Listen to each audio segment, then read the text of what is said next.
তারা আমাকে ওয়াশিংটন রাজ্যের সবচেয়ে জঘন্য করা নিরাপত্তা বেষ্টিত কারাগারে পাঠায়। আমি এক ব্যক্তিকে লক্ষ্য করতাম, সে সবসময় আমাকে দেখত। তাকে শ্বেতাঙ্গ ব্যক্তি বলেই মনে হচ্ছিল। তার লম্বা গোঁফ ছিল। সে উঠে দাঁড়ালো আর সরাসরি আমার দিকে হাঁটতে লাগলো। মনে মনে বললাম, ঠিক আছে, শুরু করা যাক। অবশেষে আমি ঘুরে দাঁড়ালাম আর লোকটি বলল, ও না, আসসালামু আলাইকুম। আমি বললাম, কি? সে বলল, দেখুন ভাই, আপনাকে যদি জুমার আমন্ত্রণ জানাই কেমন হবে? ইমাম কুরআন তেলাওয়াত করা শুরু করলেন, তাই আমি সামনে গিয়ে প্রথম কাতারে বসলাম। আমি এভাবে তাকালাম। আমি বিশাল বিশাল পেশিবহুল পুরুষদের দেখলাম, কিন্তু যখন তারা সৃষ্টিকর্তার সামনে দাঁড়ালো, তারা বিনয়ী হয়ে গেল। আল্লাহ কখন আমার হৃদয় খুলে দিলেন? সেই মুহূর্তে যখন তারা সিজদা করলো। এটাই ছিল। আমি বললাম, ওমর, আমি আজই মুসলিম হব।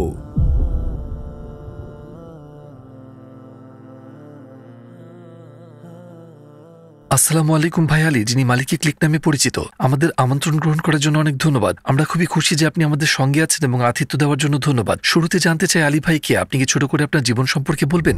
আমার নাম আলী, আমার বয়স 51 বছর। আমি দক্ষিণ ক্যালিফোর্নিয়ায় জন্মগ্রহণ করেছি এবং এখন আমরা ওকলাহোমা সিটিতে বসবাস করছি। আর আমি আমার জীবনের প্রথম 19 বছর একজন ইভাঞ্জেলিক্যাল খ্রিস্টান হিসেবে কাটিয়েছি। আমি 32 বছর আগে 1991 সালে মুসলিম হয়েছি। আর আমি একজন ট্রাক চালক এবং পাশাপাশি আমার একটা চ্যানেল রয়েছে, একটা টিকটক চ্যানেল যার নাম মালিকি ক্লিক, এবং সেখানে আমার প্রায় 3,72,000 ফলোয়ার রয়েছে। আমি সেখানে দাওয়াহ করি। আমার চ্যানেলের প্রধান উদ্দেশ্য হলো আমি যে কাজটা করি, মুসলিমদেরকে আবার ইসলামে ফিরিয়ে আনা। কারণ অনেক মানুষ মনে করেন যে তারা ইসলামে যোগ্য নয়, কারণ তারা ইসলাম থেকে সরে গেছে। আমি তাদের বলি, জানেন আল্লাহ গফুরুর রহিম, আল্লাহ পরম দয়ালু, তাই ফিরে আসুন। যদিও আপনি নামাজ না পড়েন বা যে জীবন বিধান মানার কথা তা না মানেন, তবুও ফিরে আসুন, সমস্যা নেই। বিশ্বাসের দিক থেকে আপনার জীবন কেমন ছিল? আমি খ্রিস্ট ধর্মে বিশ্বাসী ছিলাম আর যিশুকে ঈশ্বর ও ঈশ্বরের পুত্র ভাবতাম, কারণ আমি এভাবেই বড় হয়েছি। কেন আপনার বিশ্বাস সম্পর্কে প্রশ্ন তুলতে বাধ্য হয়েছিল? তাহলে আমার শুরু করতে হবে প্রথম থেকে, আমার ইভেঞ্জেলিক্যাল যাত্রা থেকে। তো এমন হয়েছিল যে আমার যখন 1 বছর বয়স আমার বাবা মায়ের ডিভোর্স হয়, তারা খুব তরুণ ছিল। তো আমি আমার মায়ের সঙ্গে থাকতাম। এক গ্রীষ্মে আমি আমার বাবার কাছে বেড়াতে গেলাম আর তিনি বললেন আমরা চার্চে যাব। আমার মায়ের সঙ্গে আমরা কখনো চার্চে যেতাম না, হয়তো ক্রিসমাস বা হয়তো ইস্টারের দিন বছরে 2 বার, অথবা আমাদের জীবনে খারাপ কিছু ঘটলে আমরা চার্চে যেতাম, ঠিক। কিন্তু এই সময়টা আলাদা ছিল। যখন আমি বাবার কাছে গেলাম, তিনি আমাকে বললেন যে তিনি তার জীবন খ্রিস্টের কাছে উৎসর্গ করেছেন। আর এটা এমন কিছু যা আমি কখনোই শুনিনি। খ্রিস্টের কাছে জীবন উৎসর্গ করা মানে কি? তিনি যিশুর মুক্তির কথা বলতে লাগলেন, আমি মুক্ত এবং এমন কিছু। আমি তখন 7 বছর বয়সী ছিলাম। 7 বছরের আমি ভাবছিলাম তিনি কি বলছেন। তখন আমার বাবা বললেন, আমি তোমাকে দেখাচ্ছি আমি কি বলতে চাচ্ছি। তাই আমরা চার্চে গেলাম। চার্চের ভেতরে ঢোকার ঠিক আগেই, যখন আমরা দরজার বাইরে ছিলাম, আমি শুনতে পেলাম চিৎকার, চেঁচামেচি, কান্না আর গানের শব্দ। আমি আসলে চার্চ থেকে দৌড়ে বেরিয়ে এলাম। এটা আমাকে ভয় পাইয়ে দিচ্ছে। আমি কোনোভাবে এর অংশ হতে পারবো না। তাই আমার বাবা আমার পেছনে দৌড়ালেন। না না না না না, এটা। তিনি আমাকে ব্যাখ্যা করার চেষ্টা করলেন তারা কি করছে। কিন্তু 7 বছর বয়সের আমি তেমন কিছুই বুঝতে পারিনি। আমি সর্বদা ঈশ্বরে বিশ্বাস করতাম প্রথম দিন থেকেই। আমি আমার জীবনে কখনোই মনে করিনি ঈশ্বর যদি না থাকেন তবে। আমি কখনোই এই সংশয়ে পড়িনি। আমি বাইবেল পড়ছিলাম, জ্যাকব সম্পর্কে একটা নির্দিষ্ট শ্লোক পড়লাম, যেখানে জ্যাকব বলছেন, আমি প্রথম যে শ্লোক পড়লাম সেখানে লেখা আছে, কেউ ঈশ্বরকে দেখার পর আর জীবিত থাকতে পারবে না। আমি ভাবলাম, কিন্তু মানুষ তো যিশুকে ঈশ্বর বলে, আর তারা সবাই যিশুকে দেখেছে এবং কেউই যিশুকে দেখে মারা যায়নি। শ্লোকটি ছিল, কেউ ঈশ্বরকে দেখার পর আর জীবিত থাকতে পারে না। আমি পরের পৃষ্ঠায় গেলাম আর আরেকটা শ্লোক পড়লাম, সেটা জ্যাকবের আরেক গল্প। সেখানে জ্যাকব ঈশ্বরকে দেখলেনই না, এমনকি ঈশ্বরের সঙ্গে কুস্তি করলেন। তিনি ঈশ্বরের সঙ্গে একটা কুস্তি খেললেন, ঈশ্বরের উরু ধরে ফেললেন আর ঈশ্বরকে বললেন, আমি আপনাকে যেতে দেব না যতক্ষণ না আমাকে আশীর্বাদ করেন। একটু থামুন, আপনি তো বললেন যদি কেউ ঈশ্বরকে দেখে তাহলে কোনো মানুষ আর বেঁচে থাকতে পারবে না। তাহলে জ্যাকব কিভাবে বেঁচে রইলেন এবং ঈশ্বরের কেন এমন আকৃতি রয়েছে যে তাকে ধরে রাখা যায়? আর ঈশ্বর, যিনি কিনা সর্বশক্তিমান, তিনি জ্যাকবের থেকে মুক্ত হতে পারলেন না। এই কাহিনী চলতে থাকলো। আমি কি করলাম, 14 বছর বয়সী আমি আমার হাত তুললাম। পাদ্রী এসে বললেন, কিভাবে সাহায্য করতে পারি? আমি তাকে দেখালাম 2টো শ্লোক আর তার প্রতিক্রিয়া ছিল, আমি তো জানতামই না যে এটা বাইবেলে আছে। আমি বললাম, আমি একটু মানে, কিন্তু আপনি তো বাইবেলের শিক্ষক, আপনি দায়িত্বে রয়েছেন আমাদের বাইবেল শেখানোর। আর একজন 14 বছর বয়সী ছেলে হয়ে আমি জিজ্ঞেস করলাম, আমি কিভাবে এটা মেনে নেব, আমি কিভাবে এটা মানতে পারি, আমি কিভাবে খ্রিস্টান হিসেবে আমার বিশ্বাস ধরে রাখবো যখন এই ধরনের বিরোধিতা পড়ি। তারপর আপনার জীবন কেমন চলতে থাকলো এবং ইসলাম গ্রহণের যাত্রা কিভাবে শুরু হলো? আমি আমার বাবার বাড়ি ছেড়ে আমার মায়ের কাছে এলাম, এবং এর অর্থ ছিল মানে কোনো ধর্মই নেই, যা খুশি করা যায়। এরপরে যা ঘটলো, আমি জীবনকে উদ্দেশ্যহীনভাবে কাটাতে লাগলাম। আমি ঈশ্বরকে বিশ্বাস করতাম, কিন্তু তৃত্ববাদ, খ্রিস্ট ধর্ম বা যিশুকে ঈশ্বর বা ঈশ্বরের পুত্র বলে না মেনে। আর আমি ভেসে বেড়াচ্ছিলাম, আর আমি কিছু খারাপ মানুষদের সঙ্গে মিশে গিয়েছিলাম। আমি উদ্দেশ্যহীনভাবে ঘুরছিলাম। আমার কোনো নৈতিক নির্দেশনা ছিল না, কারণ কোনো ধর্মই, বিশেষ করে খ্রিস্ট ধর্ম, নিজেকে প্রমাণ করতে পারেনি। আমি শুধু এটাকে আঁকড়ে ধরেছিলাম। আপনি এটাকে বলতে পারেন একেশ্বরবাদ, কোনো দিক নির্দেশনা বা এমন কিছু ছাড়াই আমি এভাবে বেঁচেছিলাম। তো আমি এই লোকগুলোর সঙ্গে মিশেছিলাম যখন আমার বয়স 19 ছিল। এক রাতে আমরা এমন কিছু করছিলাম যেটা আমাদের করা উচিত ছিল না। আমার একজন তথাকথিত বন্ধু বলল, আমি একটা জায়গা চিনি যেখানে ডাকাতি করতে পারি, তো সবাই নিজেদের পিস্তল নাও আর চলো। এখন এখানে একটা গুরুত্বপূর্ণ বিষয় হলো, আমার চাকরি ছিল, আমার অ্যাকাউন্টে টাকা ছিল, আমার চুরির প্রয়োজন ছিল না, কিন্তু আমার জীবনে কিছু একটা অনুপস্থিত ছিল। আমার জীবনে কোনো ঈশ্বর ছিলেন না, আমার জীবনে কোনো শৃঙ্খলা ছিল না, সেটাই আমি বলতে চাই। আর আমি এটা করেছি। কেউ যদি আমাকে জিজ্ঞেস করে কেন তুমি ডাকাতি করলে, এই সশস্ত্র ডাকাতি, আমি বলবো উত্তেজনার জন্য, কারণ আমি শূন্য ছিলাম। আমার ভিতরে কিছুই ছিল না, আমাকে বলার মতো কেউ ছিল না, কোনো পরিণতিও ছিল না, কোনো বিশ্বাস ছিল না, আমি কোনোরকম ভাবে টিকে ছিলাম। তো আমরা ডাকাতিটি করেছিলাম, আর 24 ঘন্টার মধ্যেই আমরা গ্রেফতার হলাম। এর আগে কখনো গ্রেফতার হওয়া বা একদিনও কারাগারে কাটানোর অভিজ্ঞতা ছিল না আমার। টুয়ার্ডস এটারনিটি পরিবারের আপনার সাহায্য প্রয়োজন। আমরা একটা দাতব্য সংস্থা যারা পৃথিবী জুড়ে 10টি ভাষায় ইসলামের বার্তা পৌঁছে দিতে বদ্ধপরিকর। আপনার সহায়তায় আপনি মানুষকে ইসলামের পথে আসতে, হারাম ত্যাগ করতে, সালাত আদায় করতে, হিজাব পড়তে, কোরআন শেখা সহ নানা রকম সাহায্য করতে পারেন, এবং এই সব নেক কাজের অংশীদার আপনিও হবেন ইনশাআল্লাহ। টুয়ার্ডস এটারনিটিতে ডোনেট করুন এবং এই সুবর্ণ সুযোগ হারাবেন না। আমার কাছে কোনো পিস্তল বা বন্দুক ছিল না, আমি কাউকে জিম্মি করিনি বা কারো দিকে বন্দুক তাক করিনি। আমি যেটা করেছিলাম সেটা হলো, আমি শুধু কম্পিউটার, অলংকার আর টাকা গাড়িতে তুলেছিলাম। আইনজীবী আমার কাছে এসে বললেন, আপনি 8 থেকে 10 বছরের সাজা পেতে যাচ্ছেন। আপনি এটা কি বলছেন? সর্বোচ্চ নিরাপত্তা বিশিষ্ট কারাগারে 8 থেকে 10 বছর? আমি ঘুরে বেড়াতাম অপরাধীদের সঙ্গে, পাশবিক মানুষদের সঙ্গে, আর আমি নিজেও পশুতে পরিণত হয়েছিলাম। আমি কিছুই পরোয়া করতাম না। আমি জীবনে কিছু একটা চাচ্ছিলাম যা শূন্যতা পূরণ করবে। তার আমাকে গ্ল্যাডিয়েটর স্কুলে পাঠালো, ওয়াশিংটন রাজ্যের সবচেয়ে ভয়ঙ্কর নিরাপত্তা বিশিষ্ট কারাগারে। সে কারাগারের নাম ছিল ওয়ালাওয়ালা। যেদিন আমি ওয়ালাওয়ালাই গেলাম, আমি ভীত ছিলাম। আমার বয়স ছিল 19 বছর, জীবনে কখনো কারাগারে যাইনি, কারাগারের নিয়মকানুন সম্পর্কে কিছুই জানতাম না, পুরো হারিয়ে গেলাম। সুপারম্যাক্সের নিচে ম্যাক্সিমাম অর্থাৎ সর্বোচ্চ নিরাপত্তা বেষ্টিত কারাগার। সুপারম্যাক্স সাধারণত জঙ্গি বা সিরিয়াল কিলারদের জন্য নির্ধারিত। আমাকে রাখা হলো সর্বোচ্চ নিরাপত্তা বেষ্টিত ওয়ালাওয়ালাতে। তো কারাগারের প্রথম দিনেই হোয়াইট আরিয়ান ব্রাদারহুড, এটা একটা জেল গ্যাং, আমার কাছে এলো আর বলল, তোমাকে দেখে তো সাদা মনে হচ্ছে, তুমি কি শ্বেতাঙ্গ?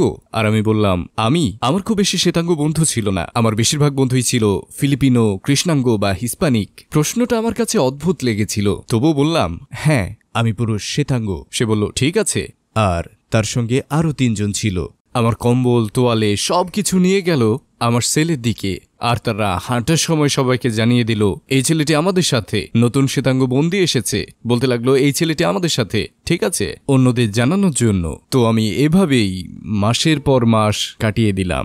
আমাকে জিজ্ঞেস করা হলো, তুমি কি গির্জায় যেতে চাও? আমি বললাম না। তুমি কি বাইবেল পড়তে চাও? আমি বললাম না। আমি নিজেকে অন্য ধর্মগুলো জানার সম্পর্কে ধাবিত করলাম। আমি ইহুদিবাদ পড়েছি। আমি হিন্দু ধর্ম সম্পর্কে পড়লাম মাত্র 5 মিনিটের জন্য। আমি একটা বই পড়লাম আর মনে হলো এটা একদমই আমার জন্য না। সংক্ষেপে বলতে গেলে আমি বলবো 6, 7, 8 মাস পার হয়ে গেল। আমি কারাগারের উঠোনে একা হাঁটতাম। এটা খুবই বিপজ্জনক একটা কাজ। হাঁটতাম সপ্তাহের পর সপ্তাহ, এটা চলতে লাগলো। আমি লক্ষ্য করলাম এক লোক সবসময় আমাকে দেখছে। তাকে দেখতে শ্বেতাঙ্গই মনে হচ্ছিল। তার লম্বা গোঁফ ছিল, যদিও সে শ্বেতাঙ্গের মতো দেখতে, কিন্তু সে বসত কৃষ্ণাঙ্গদের সঙ্গে। সে সবসময় আমাকে দেখত। আমি ভাবতাম, এ লোকটা নিশ্চয়ই কোনো সমস্যা রয়েছে। আমি আসলেই ভেবেছিলাম আমাদের মধ্যে ঝামেলা হতে যাচ্ছে। তো একদিন আমি ট্র্যাকে হাঁটছিলাম, আর সেই মানুষটা সে উঠে দাঁড়ালো, টেবিল থেকে মাঠে হাঁটলো, পুরো সময় আমার দিকে তাকিয়েছিল। তার সাথে 5 জন আফ্রিকান আমেরিকান ছিল তার সাথে আমার পেছনে। সে সোজা আমার দিকে আসতে লাগলো। আমি ভাবলাম, ঠিক আছে, শুরু করা যাক। এগুলো এভাবে শুরু হয়, আমাকে আক্রমণ করবে তারা, আমার সঙ্গে তারা ঝামেলা শুরু করবে। আমি সবসময় আমার মাকে প্রতিজ্ঞা করেছি। তারা আমার দিকে এগিয়ে আসতে লাগলো, আমার থেকে 10 গজ দূরে এসে দাঁড়ালো। আমি ঘুরে দাঁড়ালাম আর নিজেকে প্রস্তুত করলাম, কারণ আমি জানি কি হতে যাচ্ছে। লোকটি বলল, ও ও ও ও ও না, এরকম কিছুই না, আসসালামু আলাইকুম। আমি বললাম, কি? সে পেছনে তাকালো আর বুঝতে পারলো এই পরিস্থিতি খুব একটা ভালো দেখাচ্ছে না। তার পেছনে লোকজন ছিল, শক্তিশালী পুরুষরা, আর সবাই মিলে এক ব্যক্তির দিকে এগিয়ে আসছিল। তিনি বললেন, আমি শুধু আপনার সঙ্গে একটু কথা বলতে চাই। আমি বললাম, আপনি যদি একা থাকেন তবে ঠিক আছে। তিনি বললেন, দুঃখিত, এটা ভুল রকম দেখাচ্ছে, আমরা আপনার কাছে ভুলভাবে এসেছি, আমরা দুঃখিত, আমাদের ভুল ছিল। তো আমরা একসঙ্গে পথ ধরে হাঁটতে লাগলাম আর জানলাম তার নাম ওমর, আর সে তুরস্ক থেকে এসেছে। আমি ভাবলাম ঠিক আছে, প্রথম তুর্কি ব্যক্তি যার সঙ্গে আমি পরিচিত হলাম। তিনি বললেন, আপনি ইসলাম সম্পর্কে কি জানেন? আমার একদমই কোনো ধারণা ছিল না এই শব্দটার মানে কি। আমি তাকে বললাম, ইসলাম এটাকে ইংরেজিতে কি বলে? তিনি বললেন, ইসলাম একটা ধর্ম। আমি বললাম, ও, আমি এটা জানতাম না। তিনি আমাকে দাওয়াত দিলেন, বুঝিয়ে বললেন ইসলাম কি, আর আমরা দীর্ঘক্ষণ কথা বললাম। আর একদিন তিনি একটা বই আনলেন যেটা একটা তোয়ালেতে মোড়ানো ছিল। তিনি বললেন, তিনি কিছুটা কঠোরভাবে বললেন, শোনেন, আমি আপনাকে একটা বই দেব, কিন্তু এটাকে অবশ্যই পরিষ্কার রাখতে হবে আর অসম্মান করা যাবে না, এটাকে মাটিতে ফেলা যাবে না, ঠিক আছে? আপনি কি কথা দিচ্ছেন? আমি আপনাকে একটা বই দেব। আমি বললাম, অবশ্যই ওমর, কিন্তু কি বই? তিনি বইটা খুললেন, এটা একটা নীল কোরআন ছিল, সোনালী হরফে লেখা, আর তিনি বললেন, এটা আমার পক্ষ থেকে আপনার জন্য উপহার, এখন থেকে এটা আপনার কোরআন। আমি মুড়িয়ে নিলাম আর বললাম, ধন্যবাদ ওমর, আপনাকে অনেক ধন্যবাদ। আমি আমার সেলে ফিরে এলাম আর বইটা খুললাম। সবার আগে আমি যেটা করলাম, আমি সূচিপত্র দেখলাম। আমি কিছু নাম খুঁজতে থাকলাম, মূসা, ঈসা, ইব্রাহিম, ইসাক, ইউসুফ, ইয়াকুব, সব নামই ছিল। আর আমার প্রথম ধারণা ছিল, ওহ ঈশ্বর, এটা তো ঠিক বাইবেলের মতো। আর বাইবেলের মতো এটাও সত্য নয়, এতে অবশ্যই বিরোধ থাকবে, এটা তো সেই ব্যক্তির কথাই বলছে। ওফ, এটা ওমর যা বলছিল তা তো ভালো লাগছিল, কিন্তু এখন জানি না। তাই আমি কোরআন খুললাম আর পড়তে শুরু করলাম। প্রথম যে অধ্যায় আমি খুলেছিলাম সেটা আর রহমান। আমি এটা পড়লাম আর আমি শুধু কোরআনের ভাষা আর প্রকাশভঙ্গি আমার কাছে একেবারে অনন্য মনে হলো। আর আমি ভাবলাম, এই বইটির ভাষা শৈলী অসাধারণ। তাই আমি কোরআন বারবার পড়তে থাকলাম। তৃতীয় দিনে আমি কোরআনে গভীরভাবে মনোনিবেশ করলাম। আমি ঘন্টার পর ঘন্টা পড়ার জন্য প্রতিজ্ঞাবদ্ধ হলাম। এরপর যা ঘটল, আমার সেলমেট বলল, এই তুমি কি রাতের খাবারে যাবে না? আমি বললাম, রাতের খাবার? কোরআন থেকে চোখ তুলে বললাম, রাতের খাবার? সে বলল, হ্যাঁ, তুমি নাস্তার পর থেকে এই বইটাই পড়ছো, তুমি কি খাবার খাবে না? আমি বললাম, হ্যাঁ, খাওয়া তো উচিত। আমি কোরআন বন্ধ করলাম আর খেতে গেলাম আর ভাবলাম, ও, আমি সত্যি এই বইটাতে ডুবে গেছি। কেন? এটা খ্রিস্ট ধর্ম নয়, কিন্তু এটা একই ধরনের কথা বলছে। এখানে কি হচ্ছে? সপ্তাহ পেরিয়ে গেল, 2-3 মাসও কেটে গেল। ওমর আমার কাছে এসে বলল, শোনেন, যদি আপনাকে জুমার দাওয়াত দিই কেমন হয়? বললাম, ওমর, জুমা? আমি জানি না আপনি কি বলছেন। হ্যাঁ, জুমা। আপনি তো রবিবারের প্রার্থনা জানেন, মুসলিমদের জন্য এটা শুক্রবারে। আপনি আসতে চান? আমি বললাম, অবশ্যই, তবে আমাকে ঘুড়ি ওড়াতে হবে, যার মানে কমান্ডিং অফিসারের থেকে অনুমতি নেওয়া এখানে অংশগ্রহণের জন্য। তাই আমি একটা নোট লিখলাম, আমি জুমার নামাজে অংশ নিতে চাই। আমার অনুরোধের কয়েক ঘন্টার মধ্যেই জুমার নামাজে যাওয়ার বিষয়ে সিও আমাকে ব্যক্তিগতভাবে ডাক দিলেন। আমি বললাম, ঠিক আছে, বিষয়টা কি? আমি সিওর অফিসে ঢুকলাম আর তিনি আমার আবেদনপত্র তুলে ধরলেন। এটা কি আপনি কি অনুরোধ করেছেন? আমি দেখলাম আর বললাম, হ্যাঁ, একদমই। আপনি কি কৃষ্ণাঙ্গদের সাথে জুমাই যেতে চান? আমি বললাম, হোক তারা কালো, হিস্পানিক, এশিয়ান, হ্যাঁ, আমি দেখতে চাই তারা কি করে, তাদের পদ্ধতি, তারা কিভাবে ইবাদত করে।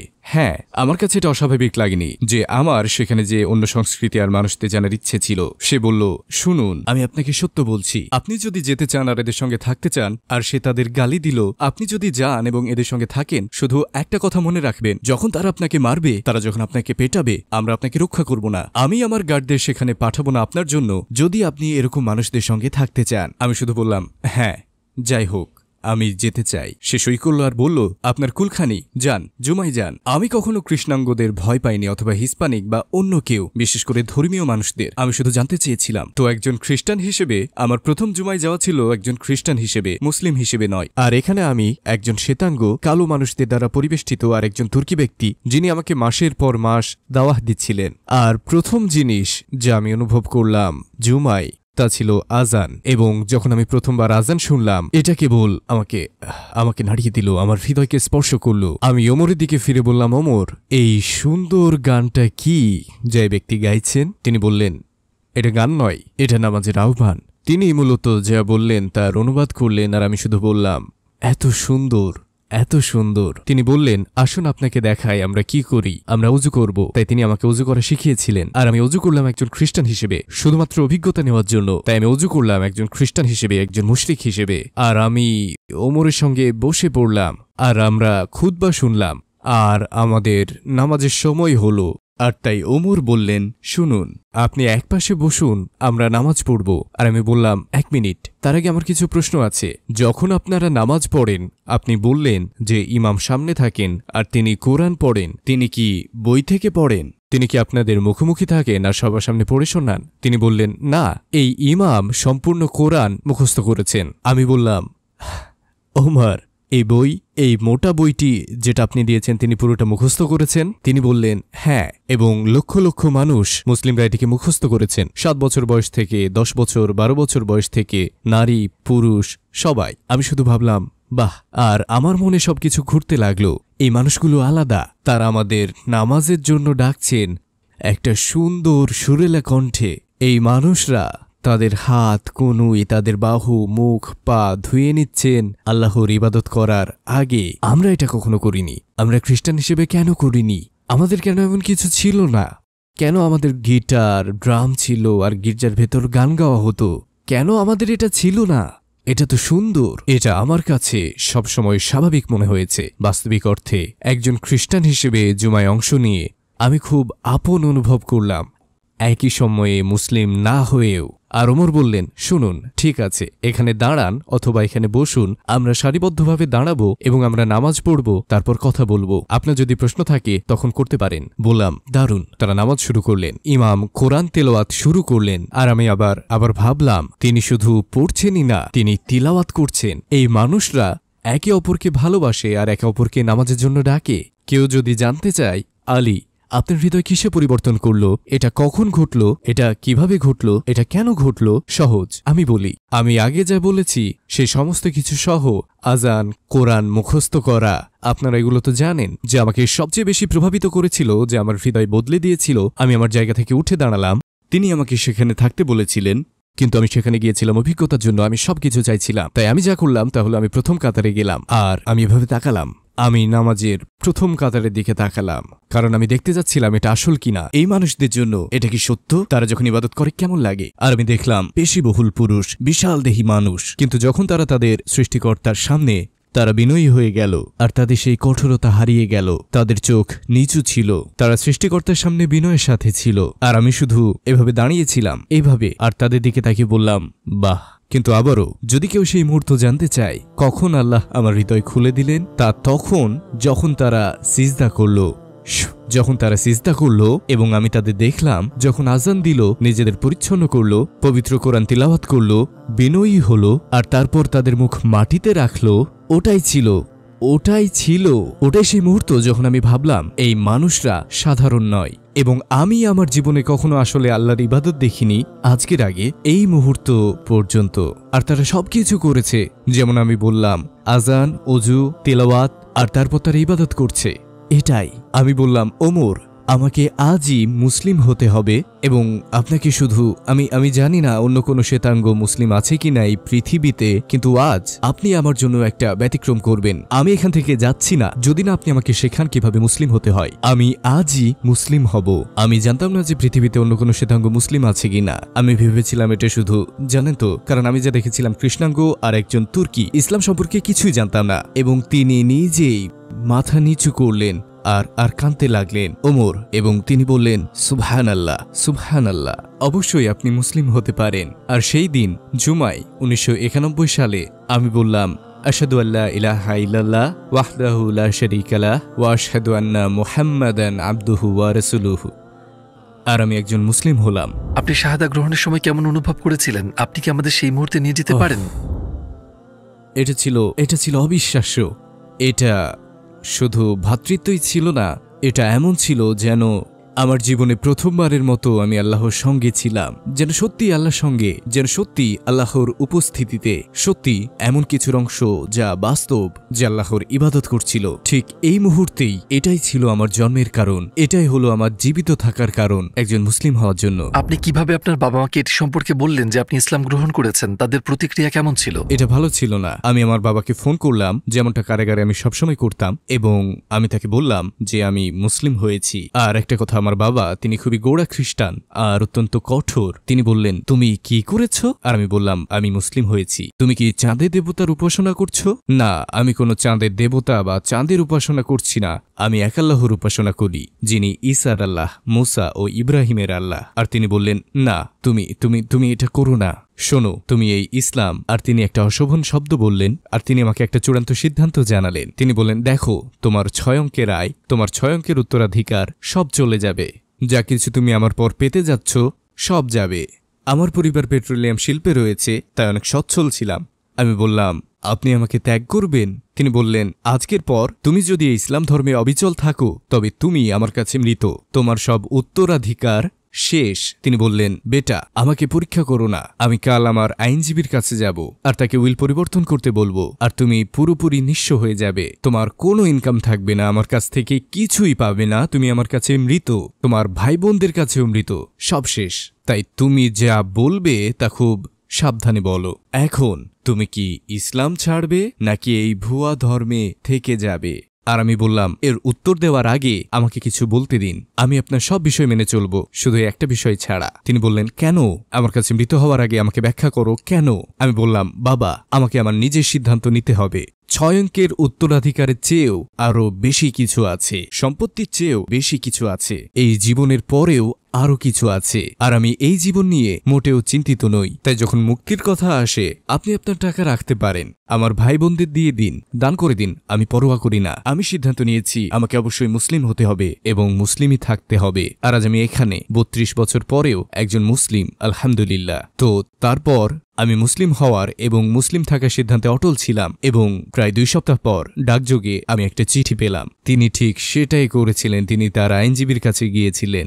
যে পরিমাণ টাকা আমি উত্তরাধিকার হিসেবে পাওয়ার কথা ছিল, তা ছিল $6 লক্ষ, এবং সেটা ছিল 90 দশকের শুরুর সময়। তাই এটা ছিল বিশাল অঙ্কের টাকা। তো আমি কেন এর উপর মূল্য নির্ধারণ করব? আমি পরোয়া করতাম না যদি এটা 600 মিলিয়নও হতো। দেখুন, আপনি আর আমি, আমরা কবরে শায়িত হব এবং আমরা আল্লাহ সুবহানাহু ওয়া তাআলার সামনে থাকব, যিনি এক, যিনি অনিবার্য, এবং আমাদেরকে জীবনে আমরা যা করেছি তার ব্যাপারে প্রশ্ন করা হবে। আর আপনার মা, ভাই এবং বোনদের ব্যাপারে কি হলো? তো আমার মা বুঝতে পারেননি, কিন্তু তিনি সহানুভূতিশীল ছিলেন। যখন আমার পুরো পরিবার আমাকে ত্যাগ করল, এবং তারা আমাকে 15 বছর ধরে ত্যাগ করেছিল, 15 বছর আমার মা ছাড়া কেউ আমার সঙ্গে কথা বলেনি। কারাগার থেকে বের হওয়ার কয়েক মাস পর আমি আসলে আমার মায়ের সঙ্গে থাকতাম। তাই যখন আমি কারাগার থেকে বের হলাম, আমি প্রথমবারের মতো মসজিদে গেলাম, একটা সত্যিকারের মসজিদে, কারাগারে নয়। তাই প্রথম যে ব্যক্তি প্রবেশ করলেন তিনি ছিলেন ইমাম। আমি তাকে আমার পরিবারের ব্যাপারে বললাম, আমি তাকে আমার উত্তরাধিকার সম্পর্কে বললাম, আমি তাকে সবকিছু বললাম। আমি যা জানতাম না তা হলো, সেখানে 2 জন ভাই ছিলেন, তারা সৌদি আরবে ছিলেন, যারা আমার পেছনে ছিলেন আর পুরো গল্প শুনলেন। আর আমার জীবন ছিল শুধু, আমি একজন মুসলিম হিসেবে আমার অবস্থান জানতাম না, একজন শ্বেতাঙ্গ আমেরিকান মুসলিম হিসেবে। একজন শ্বেতাঙ্গ আমেরিকান মুসলিম হওয়া সেই সময়ে 9/11-এর আগের দিনগুলোতে সাধারণ ছিল না। আর এই 2 জন ভাইয়ের একজন হলেন খালিদ আর একজন হলেন আব্দুর রহমান। তারা দুজন আমার কাছে এসে বললেন, আপনি যদি আপনার জিনিসপত্র নিয়ে আসেন আমরা সম্মানিত হব, আপনি আমাদের অতিথি হতে পারেন, আপনাকে আপনার মানিব্যাগ ছুঁতে হবে না, আপনার সব খরচ আমাদের উপর থাকবে, আপনার যা কিছু প্রয়োজন তা আমরা দেখব, আমরা আপনাকে ইসলাম শেখাবো। আর আমি বললাম, ঠিক আছে, চলবে। তো আমি খালিদ আর আব্দুর রহমানের সাথে থাকা শুরু করলাম। তারা আমাকে ইসলাম শেখালেন, আমাকে থাকতে দিলেন। সংক্ষেপে বললে 1 বছর পর আমি নিজের পায়ে দাঁড়ালাম আর নিজের অ্যাপার্টমেন্ট নিলাম। খালিদ আর আব্দুর রহমান সৌদি আরবে ফিরে গেলেন। আর যখন তারা সৌদি আরবে ফিরে গেলেন, একজন বলল, আপনি কি জানেন এরা দুজন কে ছিলেন? আমি বললাম, হ্যাঁ, খালিদ আর আব্দুর রহমান। তিনি বললেন, কিন্তু আপনি জানেন তারা আসলে কারা? আমি বললাম, আপনি কি বলছেন? এই 2 ব্যক্তি যাদের সাথে আপনি 1 বছর ধরে ছিলেন, তারা রাসূল সাল্লাল্লাহু আলাইহি ওয়াসাল্লামের পরিবারের লোক, আর মূলত আপনি আহলুল বাইতের অতিথি ছিলেন। আর আপনি তাদের সঙ্গে থেকেছেন, তাদের কাছ থেকে ইসলাম শিখেছেন। আর আমি জানতামই না যে আমি তাদের সঙ্গে বসবাস করছিলাম, কিন্তু তারা ছিলেন আমার জীবনে এই দিন পর্যন্ত দেখা সবচেয়ে ভদ্র, সবচেয়ে যত্নশীল মানুষ, সবচেয়ে দয়ালু মানুষ, এবং আমি পুরো সময় তাদের সঙ্গে ছিলাম। আর এটি আমার জন্য আল্লাহর পক্ষ থেকে একটা উপহার ছিল, কিন্তু আমি তা আগে জানতাম না। তো মুসলিম হওয়ার পর আপনি আর কি কি বিরোধিতা খুঁজে পেয়েছিলেন খ্রিস্ট ধর্মে? আমার মতে সবচেয়ে বড় বিরোধিতা বাইবেল নিজেই, পুরোটা। কেন? খ্রিস্টান আকিদা, যদি আপনি একে তাই বলেন, বলে যে আপনাকে মুখে স্বীকার করতে হবে যে যীশু খ্রিস্ট আপনার পাপের জন্য মৃত্যুবরণ করেছেন, আর এতে আপনি ক্ষমা পাবেন। যিশু, বাইবেলে বলা হয়েছে যে কেউ জান্নাত লাভ করতে পারবে না বা ঈশ্বরের রাজ্যে প্রবেশ করতে পারবে না আমার মাধ্যম ছাড়া, শুধু যিশুর মাধ্যমে। কিন্তু এখানে একটা সমস্যা আছে। অনেক নবী, প্রকৃতপক্ষে 99.9% নবী যিশুর আগেই ছিলেন, তাই তারা কখনোই জানতে পারতেন না তিনি কি বলছেন। তার তথাকথিত আকিদা, আপনাকে স্বীকার করতে হবে যে আমি আপনার পাপের জন্য মারা যাব। আমি ভাবি একজন মুসলিম এবং প্রাক্তন খ্রিস্টান হিসেবে, সত্যি ভাইরা, আপনারা কিভাবে এটা বিশ্বাস করেন? সত্যি বলতে, আপনি কি ইসলামে একবার সুযোগ দিতেন? আপনি কি শুধুমাত্র একজন মানুষ হিসেবে, যিনি আদম আলাইহিসসালামের সন্তান, যিনি সত্য জানার প্রতি আগ্রহী, আপনাকে ইসলাম পালন করতে হবে না, আপনাকে মুসলিমও হতে হবে না, কিন্তু আপনি কি জানবেন না আমরা কারা? আপনি কি জানবেন না ইসলাম কি? আপনি কি আমাদের কথা শুনবেন না? আর উত্তরটা সাধারণত হয় না। যেমন আমি বলেছি, তারা জানতে চায় না। যখন আমরা আপনার বাসায় এলাম, আমরা এক কোণে একটি খুব পুরনো বাইবেল দেখলাম। আপনি কি আমাদের বলতে পারেন কেন আপনি এটি কিনেছিলেন? এই বাইবেল আমি এটা পুরনো দোকান থেকে কিনেছি। এটা আনুমানিক আমার মনে হয় 1825 বা 1836 সালের সেই সময়ের মধ্যের। আর এই বাইবেল সম্পর্কে প্রথম যে জিনিসটি আমি দেখলাম তা হলো এর প্রথম পৃষ্ঠা। এটা একটা মানচিত্র ফিলিস্তিনের। এটা ফিলিস্তিনের মানচিত্র, ইসরায়েলের নয়, যা অত্যন্ত আকর্ষণীয়। আর আরও একটি আকর্ষণীয় বিষয় হলো, আমি শ্লোকগুলো দেখছিলাম, জানেন তো, আমার প্রিয় শ্লোকগুলোর একটি হলো ম্যাথিউ 7:21-23 নম্বর শ্লোক। আর কিছু শ্লোক হারিয়ে গেছে, সেগুলা সেখানে নেই। আমি খুঁজেছি, কিন্তু সেগুলো সেখানে নেই। এই আয়াতগুলো কি বিষয়ে? এই শ্লোকটি ম্যাথিউ 7:21 সম্পর্কে। অনেকেই সেদিন আমাকে বলবে এটা যিশু বলেছেন, আর এটা খ্রিস্ট ধর্ম সম্পর্কে আরেকটি গুরুত্বপূর্ণ বিষয়। এটা যিশু নিজেই বলছেন। অনেকেই সেদিন আমাকে বলবে, প্রভু প্রভু, তাকে ঈশ্বর বলে ডাকবে। যিশু বলছেন, প্রভু প্রভু, আমরা আপনার নামে প্রার্থনা করতাম, যিশুর নামে আমরা আপনার নামে অলৌকিক কাজ করতাম, এবং আমরা আপনার নামে দানব তাড়াতাম। যিশুর নামে, ঈশ্বরের নামে নয়। যিশু কি বললেন? আমার থেকে দূরে থাকো হে মন্দ কর্মীরা, তোমরা যারা আইন মানো না, যারা পাপের কাজ করো, আমার থেকে দূরে থাকো। এটা কিয়ামতের দিনে যিশু বলছেন। তার নিজ জনগণকে অস্বীকার করছেন। কেন? কারণ তারা ঈশ্বরের ইবাদত করেনি, তারা সবকিছুই করেছে যিশুর নামে। খ্রিস্টানদের এই বিষয়ে একটা উত্তর আছে, আর খ্রিস্টানরা বলে, কিন্তু এক মিনিট, এটা মিথ্যা নবীদের সম্পর্কে বলা হয়েছে। আপনি কি পলকে বোঝাতে চাইছেন যিনি খ্রিস্ট ধর্ম সৃষ্টি করেছিলেন? আপনি কি পলকেই বোঝাচ্ছেন যখন আপনি মিথ্যা খ্রিস্টানদের কথা বলছেন? কিন্তু আকর্ষণীয় বিষয় হলো, যিশু বলছেন তোমরা আইন ভঙ্গকারী। কিন্তু যদি আপনি যিশুর নামে প্রার্থনা করেন, এবং আপনি যিশুর নামে অলৌকিক কাজ করেন, এবং যিশুর নামে দানব তাড়ান, আর যিশু বলছেন তোমরা আইন মানো না, তোমরা আমার আইন ভেঙেছ, তোমরা কিভাবে আমাকে ঈশ্বর বলছো? তোমরা কেন আমার নামে প্রার্থনা করছো? এখানে কোনো শরিক নেই। শোনো হে ইসরায়েল, তোমাদের ঈশ্বর এক, তিনের ভেতর এক নয়, একের ভিতর তিন নয়, না পিতা, না পুত্র, না পবিত্র আত্মা। কেন খ্রিস্ট ধর্ম হতে হবে এত রহস্যময় এবং বিভ্রান্তিকর? ইহুদিরা বলে, শোনো হে ইসরায়েল, তোমাদের ঈশ্বর এক। মুসলিমরা বলে লা ইলাহা ইল্লাল্লাহ। খ্রিস্টানরা বলে যিশু বলেছেন আমি হলাম আমি। কেন যিশু বাইবেলে বলেন না আমি হচ্ছি ঈশ্বর, আমার ইবাদত করো, আমি হচ্ছি এক, আমি যিশু, ইবাদত করো? এটা কখনোই ঘটেনি। কিন্তু সাক্ষাৎকারের আগে আপনাকে যেমনটা বলেছিলাম, আপনি যত এই বইটা পড়বেন তত বেশি খ্রিস্টান থাকা অসম্ভব হয়ে যাবে, এবং নিজেকে ঈসা আলাইহিসসালামের অনুসারী বলা অসম্ভব। আর আপনার বাবার সঙ্গে সম্পর্ক কেমন ছিল? তিনি 15 বছর পর কিভাবে আপনার সঙ্গে কথা বলা শুরু করলেন? আমি জানি না এখনো কথা বলি কিনা। এই প্রশ্নের উত্তর দেওয়া কঠিন যখন মানুষ আমাকে জিজ্ঞেস করে। আমরা কথা বলি, কিন্তু সেখানে কিছুই নেই। আমার পরিবার আমাকে দেখতে চায় না। আলহামদুলিল্লাহ, সাহাবাগণ তারাও এই জিনিসের মধ্যে দিয়ে গেছেন। ঠিক আছে, এটা কঠিন, এটা কষ্টকর, এটা ভালো হতো, এটা আরো সুন্দর হতো যদি আমি আমার পরিবারকে পাশে পেতাম, বিশেষ করে আর্থিক সমস্যাগুলো যেগুলো আমি অতীতে মোকাবেলা করেছি। এটা চমৎকার হতো, কিন্তু আরো সুন্দর হলো আল্লাহ সুবহানাহু ওয়া তাআলার উপর নির্ভর করা, এবং সেই 200 কোটি মানুষ যাদের আমি বলি আমার ইসলামী ভাই ও বোন। আপনার গল্প ও আপনার টিকটকের পোস্ট দেখার পরে কেউ কি অনুপ্রাণিত হয়েছে এবং মুসলিম হয়েছে? অনেক মানুষ হয়েছেন টিকটকে। আমি 32 বছর ধরে মুসলিম। টিকটকে আমি 6 জনকে ইসলামে এনেছি। ওই 6 জনের একজন 125 জনকে ইসলামে এনেছে। তার নাম রব এবং সে শাহাদা নিয়েছে। তার সম্পর্কে একটা আকর্ষণীয় গল্প রয়েছে। আমি টিকটকে লাইভ স্ট্রিম করছিলাম, যেটা আমরা এখন বলছি ঠিক তেমনই। আর আমার ভাই রব, এবং এর জন্যই আমি এই বিষয়ে কথা বলতে চাই। এটা এজন্য এত গুরুত্বপূর্ণ যে আপনি মানুষের সাথে কেমন আচরণ করেন। তিনি আমার লাইভ স্ট্রিমে ছিলেন একজন অমুসলিম হিসেবে, আর তার মুখ থেকে প্রথম যে শব্দ বের হয়েছিল তা হলো, আমি আপনাকে দেখছিলাম। এমনকি আমার ইউটিউব চ্যানেলও আছে। তার মুখ থেকে প্রথম শব্দটি ছিল, আপনি জানেন আমি আপনাকে দেখছিলাম। আমি আপনাদের কি বলছিলাম ভাই ও বোনেরা, প্রত্যেকেই আপনাকে দেখছে, তাই না? আমি যা জানতাম না তা হলো আমার ভাই রব যে এসেছিল কাকতালীয়ভাবে নয়, আল্লাহ তাআলার ইচ্ছাই ছিল এটি হওয়ার। সে সেদিন রাতে নিজেকে হত্যা করতে যাচ্ছিল। তার কথা অনুযায়ী সে একটা ভিডিও করেছিল যেখানে আত্মহত্যার কথা বলছিল, এবং সে শুধু দাওয়াহ মিশনের দিকে এগিয়ে গেল এবং 125 জনকে ইসলামে নিয়ে এলো মাত্র 6 মাস সময়ের মধ্যে। যদি আপনার যে কোনো একটি দোয়া কবুল হয় যা আপনি জানেন যে তা কবুল হবে, আপনি কি দোয়া করবেন? একটি দোয়া যে আমি প্রায় প্রতিদিনই করি, হে আল্লাহ ফিলিস্তিনি জনগণকে বিজয় দান করুন। হে আল্লাহ আমাদের একত্রিত করুন আলমান নাফিয়ায়, উপকারী জ্ঞানের, কিন্তু প্রধানত ফিলিস্তিনি জনগণের জন্য, উইঘুর জনগণের জন্য, প্রতিটি মুসলিমের জন্য যারা সারা বিশ্বে নির্যাতিত। আমি আল্লাহ তাআলার কাছে প্রার্থনা করি যেন শুধু মুক্তি দেন না, বরং তাদের বিজয় দান করেন তাদের নির্যাতনকারীদের উপর এবং দুঃশাসকদের উপর যারা তাদের উপর নির্যাতন চালায়। এটাই আমি কামনা করি। আপনি কি স্বপ্নে নবী মুহাম্মদ সাল্লাল্লাহু আলাইহি ওয়াসাল্লামকে দেখেছেন? 2 বার। সত্যি? আলহামদুলিল্লাহ। এবং আমার স্বপ্নে আমি বালির উপর হাঁটছিলাম একটা বাতাসের বয়ে চলা পথে, যেখানে আমার উপর শুধু পাথর ছিল। আমি আমার হাঁটুর নিচে তাকালাম এবং একটা পদচিহ্ন দেখলাম। কত আশ্চর্যজনক যে পাথরের মধ্যে একটা পদচিহ্ন আছে। এবং আমি স্বপ্নের মধ্যে জোরে জোরে বললাম, এটা এখানে কেন? কার পদচিহ্ন এটি? এবং আমি পেছন থেকে একটা কণ্ঠ শুনলাম, এটা তোমার পিতা ইব্রাহিমের পদচিহ্ন।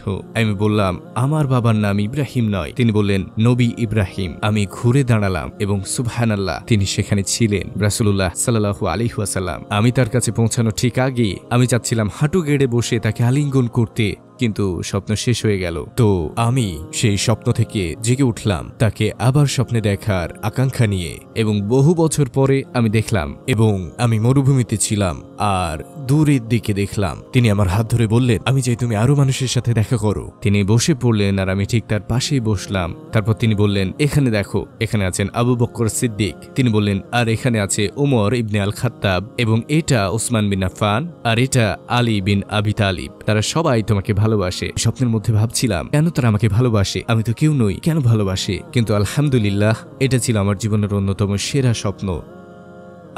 আমি আপনাকে ভালোবাসি হে রাসূলুল্লাহ, আমি আপনাকে ভালোবাসি। ভাই আলী, আপনাকে ধন্যবাদ আপনার গল্প শেয়ার করার জন্য। আমরা অনেক কিছু শিখেছি এবং আপনার দ্বারা সত্যি অনুপ্রাণিত হয়েছি। জাযাকাল্লাহ। আল্লাহ আপনাকে পুরস্কৃত করুন সকল দিনই প্রচেষ্টার জন্য। ওয়া ইয়াক আমিন। আমন্ত্রণের জন্য ধন্যবাদ, এটা সম্মানের।